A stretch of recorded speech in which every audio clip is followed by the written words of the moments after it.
هنعمل بقى البفتيك او الاسكالوب بانيه بتتبيلة مميزة جدا، هيطلع معاكم مظبوط 100%. وازاي تطلعوا البفتيك بكفر متماسك بالشكل ده؟ اول حاجة بنجيب شرايح البفتيك بنشفها بس بمناديل مطبخ، مش بتتغسل، وبعد كده بندقها بمدق البفتيك. فرمت بصلتين متوسطين فرم ناعم جدا عشان اخد منها مية البصل. طلع معايا حوالي كوباية من مية البصل. هحطها بقى في بولة وهحط عليها 2 بيضة ومعلقة صغيرة ملح، معلقة صغيرة فلفل اسود، رشة من 11 بهار من كنور، تقدروا تستبدلوها ببهارات لحمة.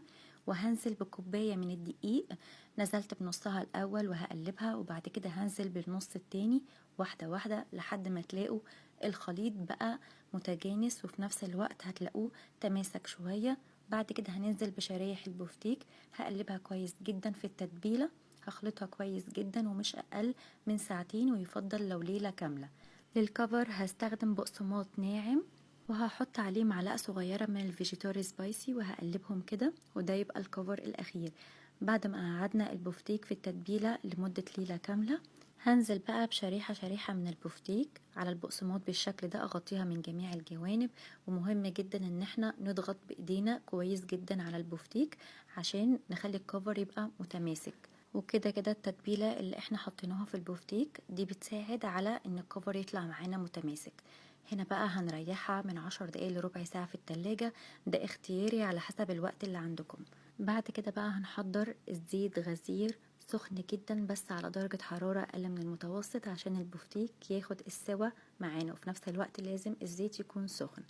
هننزل بقى بشرايح البفتيك، أول ما تاخد لون من جنب هقلبها على الجنب التاني، مش هنقلب فيها كتير، نسيبها لحد ما تاخد لون من تحت، بعد كده هقلبها على الجنب التاني.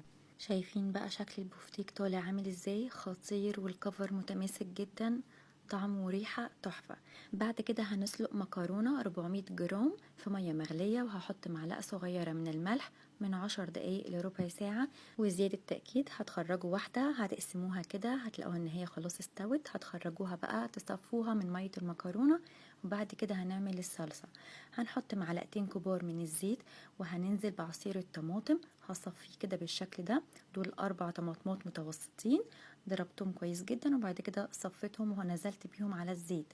وكمان حطيت معلقة صغيرة مليانة من الصلصة لتعزيز اللون، وحطيت رشة من السكر والفلفل الاسود وكزبرة ناشفة، وهسيبها على نار هادية لحد ما تتسبك والزيت يفصل عن الصلصة.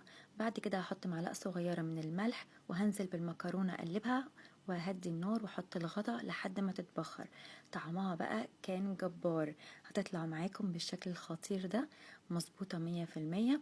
طعمها بقى جنب البفتيك تحفة. هنقدم بقى المكرونة مع الاسكالوب بانيه، بجد طعمه مميز جدا، والتتبيلة كانت خطيرة، والكفر هيطلع معاكم متماسك ومظبوط 100%. ومع صوص الطحينة بقى كان جبار، طعمه بجد كان خطير جدا. هستناكم بقى تجربوه وتقولولي رأيكم.